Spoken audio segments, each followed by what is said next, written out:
તો આ તરફ વાત સુરતની. સુરતમાં ભૂતિયા ડિમોલેશનને લઈને એસએમસીની પોલ ખુલી ગઈ છે. એક સપ્તાહ બાદ પણ હજુ એસએમસી માત્ર તપાસનું રટણ કરી રહી છે.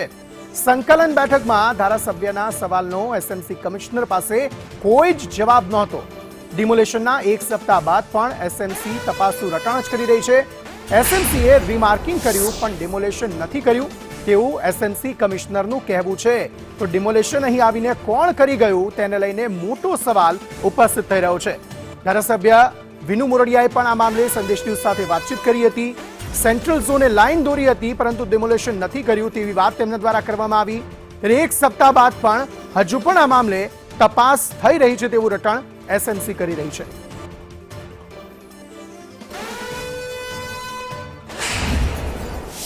સુરતના બે દરવાજા ખાતે આવેલા નાસીરનગરની અંદર જે ડિમોલેશન થયું છે તે કોણે કર્યું તેની જાણકારી નથી મળી.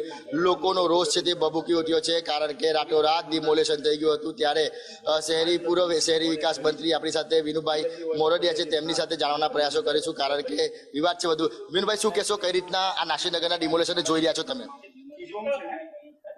જે માહિતી મને મળી છે એ પ્રકારે કોર્પોરેશન દ્વારા કોઈ કામગીરી કરવામાં નથી આવી.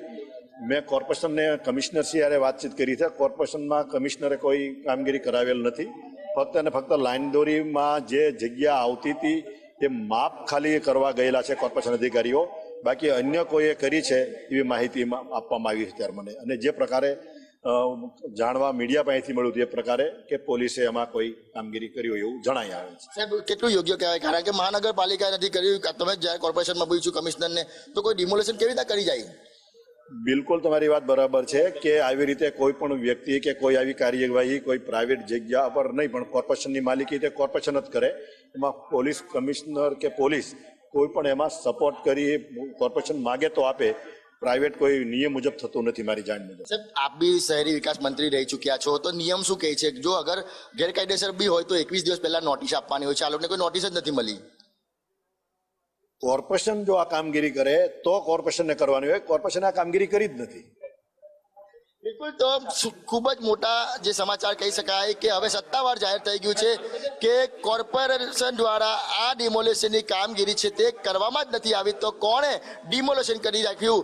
100 જેટલા મકાનો હતા નાસીરનગરમાં. સરકારી જગ્યા પર ભલે હોય પરંતુ ડિમોલેશનના પણ નિયમ છે કે તેને નોટિસ આપવામાં આવે. પરંતુ આ જગ્યા પર ડિમોલેશન કોણે કર્યું તે પણ કોઈ જાણી નથી શક્યું. એટલે હવે તપાસનો વિષય બન્યો છે. કેમેરા પર્સન ભૂષણ ચૌધરી સાથે મનીષ પરમાર, સંદેશ ન્યૂઝ, સુરત.